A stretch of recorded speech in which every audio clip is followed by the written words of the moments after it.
Bom dia, meu povo. Deus abençoe você, Deus esteja sustentando a tua vida. Eu quero desejar aos meus ouvintes desta manhã um excelente dia. E hoje, dia 27 de novembro, quarta-feira, como é bom estar aqui com vocês, como é bom poder compartilhar a palavra de Deus, como é bom ser sustentada, ser colocada de pé mais uma vez para estar aqui. Eu agradeço a Deus todos os dias por cada pessoa, por cada comentário, por cada curtida. Não importa. Aqui eu realmente não estou preocupada com a quantidade, mas eu quero que Deus faça com que a qualidade do reino, da palavra dele, alcance a tua vida. E que em nome de Jesus, por mais simples que essa palavra possa parecer, né, que venha de mim, que não sou nada, mas que o poder que há na palavra de Deus transforme a sua vida. É o que eu desejo todos os dias. Vamos para a nossa reflexão de hoje? Vamos estar falando sobre Deus estar com você. Você pode dizer um amém? Glória a Deus. Eu creio que Deus está comigo e Deus está com você. Zacarias capítulo 8, verso 23. Assim diz o Senhor dos Exércitos: naqueles dias, 10 homens de todas as línguas e nações agarrarão firmemente a barra das vestes de um judeu e dirão: nós vamos com você, porque ouvimos dizer que Deus está com o seu povo. Oh, glória! O desejo de Deus é encher o seu povo com o seu espírito para que as pessoas reconheçam a sua poderosa presença neles. A presença do Senhor na vida de um cristão deveria ser óbvia. Quando o espírito do poderoso Deus enche um cristão, ele não pode continuar vivendo como antes. As pessoas verão Deus. Deus disse ao seu povo, por meio do profeta Zacarias, que a sua presença deveria fazer diferença em suas vidas. Se o povo de Deus caminhasse perto dele, as pessoas de todas as línguas e todas as partes do mundo iriam ouvir falar que havia um povo que conhecia a Deus. Pessoas viriam de todas as partes do mundo para encontrar o verdadeiro Deus entre o seu povo. Se as pessoas vissem o Filho de Deus, elas iriam ansiar estar com ele, porque estariam com Deus. Deus deu a ilustração vívida de Deus, de 10 pessoas agarrando-se a um cristão, esperando encontrar a Deus.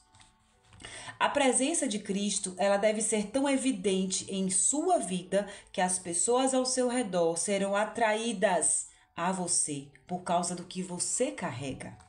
Elas vão querer que os seus filhos estejam com os filhos delas, porque as suas crianças estão sendo criadas com uma influência santa.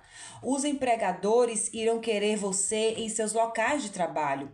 As pessoas irão buscá-lo para ser seu líder, porque sabem que você é alguém íntegro diante de Deus. A sua vida e sua casa serão como um imã para as pessoas, pois elas sentirão a presença de Deus com você e com a sua família. Quanto mais você permitir que Cristo faça a sua presença evidente em sua família, mais pessoas serão atraídas para perto de você e irão encontrá-lo. Que gloriosa essa palavra e ao mesmo tempo que responsabilidade, porque eu leio isso aqui e assim, é uma responsabilidade, queridos, nós temos referência. É uma responsabilidade a gente carregar o nome de Deus. É uma responsabilidade a gente transmitir Deus, né? Eu sinto o peso dessa responsabilidade, mas ao mesmo tempo eu quero te dizer o seguinte, que vivendo, né, o tempo que eu estou vivendo, esse tempo que eu estou vivendo de ter que descansar no Senhor, de ter que esperar no Senhor, de viver o propósito de Deus, ou seja, eu estou vivendo do propósito de Deus muito mais do que o meu propósito. É um tempo tão difícil. Quando eu digo difícil, eu não estou falando de difícil de ruim. Eu digo difícil porque requer renúncia, requer desprendimento, requer. Vem muito choro, sabe? Vem muito. Mas ao mesmo tempo que vem tudo isso, que você pode estar ouvindo assim, meu Deus, eu não quero isso pra mim. Eu quero algo mais leve. Ao mesmo tempo que a gente sente esse peso, eu sinto a leveza da presença do Espírito Santo de Deus. Eu sinto o conforto de Deus. Eu sinto o amor de Deus. Eu sinto o cuidado de Deus em todas as coisas. Eu contei aqui pra vocês, né, de um episódio que aconteceu comigo em que eu estava passando uma situação difícil e tal. E Deus moveu a pessoa que estava do meu lado a me dar um abraço. E, gente, quantas vezes nós viajamos de ônibus e viajamos com alguém desconhecido do lado que a gente vai, viaja, volta, ninguém dá nem um bom dia. E o interessante é que essa pessoa, ela não só me deu um abraço, como ela me ofereceu comida porque eu não tinha almoçado naquele dia. Ela tava com um cobertor, ônibus faz muito frio, né? Quem já viajou de ônibus, aqueles ônibus de viagem longa. E ela fez assim: olha, meu cobertor não é tão longo, mas dá pra você pegar um pouquinho, porque eu não estava preparada pra viajar, eu não tinha cobertor, eu tava com a roupa que eu tava de viagem. E ela estendeu um pouquinho mais isso pra mim. E eu fiquei assim: meu Deus, obrigada, Senhor. O cuidado de Deus, queridos, numa situação desconfortável, numa situação desfavorável para mim, numa situação onde aquele cuidado ali, sabe, aquele abraço, o cobertor, o alimento não ia pagar minhas contas, não ia resolver os meus problemas maiores, mas naquele momento Deus, ele mostrou que ele estava comigo.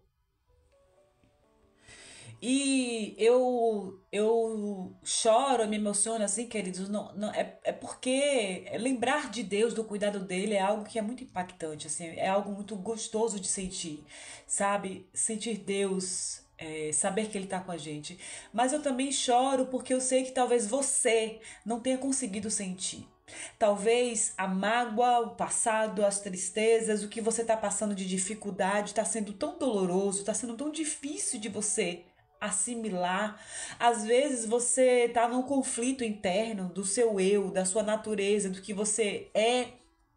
E aí você lembra e você diz assim: eu não tenho culpa de ser assim. Eu não pedi para nascer assim. E eu sei que essa guerra, essa luta é muito grande e ela é dolorosa, porque a gente não consegue mudar de uma hora para outra. A gente não consegue mudar virando um clique, uma chave. É um processo que às vezes leva meses, anos, dias, a gente não sabe. Mas eu quero que você eu oro e gemo e sinto e choro para que você sinta a presença de Deus acima dos seus problemas, acima do seu caráter, acima da sua dificuldade, acima do que está te impedindo hoje de você avançar, ser feliz, ser leve, ser livre, sabe? Que você sinta, apenas sinta a presença de Deus e que essa presença consiga fazer impulsionar você a avançar, a caminhar mais um pouco, a dar o primeiro passo, a largar essa raiva, essa mágoa de lado, a resolver as suas pendências. Que o amor de Deus possa te impulsionar a isso, a presença de Deus possa te impulsionar a isso. E essa questão de nós carregarmos é algo que às vezes você pode pensar assim: mas como é que eu faço? Eu faço a faculdade para isso? Eu aprendo? Há uma fórmula? Não há, queridos. Não há uma fórmula, não há uma lição, não é lendo a Bíblia apenas. Primeiro é desejar. E segundo é se posicionar. Se posicionar para orar, para ler a Bíblia, para buscar a Deus, para conversar com Ele. Nós precisamos, né? Porque eu me incluo nisso.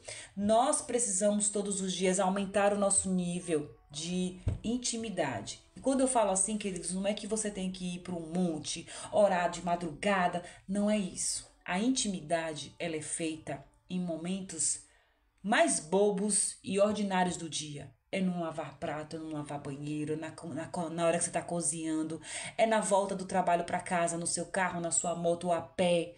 Sabe quando você está com seu fonezinho lá ouvindo um louvor e você, na mesma hora, você conversa com Deus algo? É você ser quem você é diante de Deus. Quem é você? Alguém brincalhão, alguém tímido, alguém que gosta de fazer ironias, alguém bravo, alguém irritado? Quem é você? Seja você para Deus e em Deus, que Deus vai te moldar.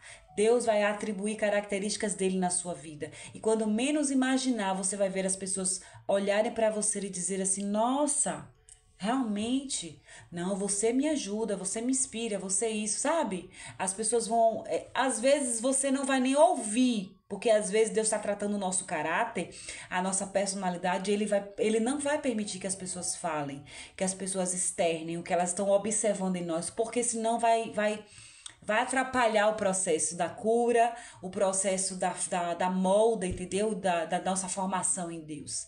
Então não fique preocupado se as pessoas estão falando, se estão testificando que você está no caminho certo, que apenas demande esforços, demande tempo, apenas gaste e invista o seu tempo, tudo que você tem em fazer o que é certo, que é amar a Deus sobre todas as coisas e amar o próximo como a ti mesmo. É isso.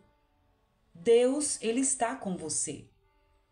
Não espere isso ser provado, isso ser mostrado, vir um sinal do céu. Apenas determine isso e creia nisso. Tá com problema no trabalho? Deus está comigo e ele vai me ajudar.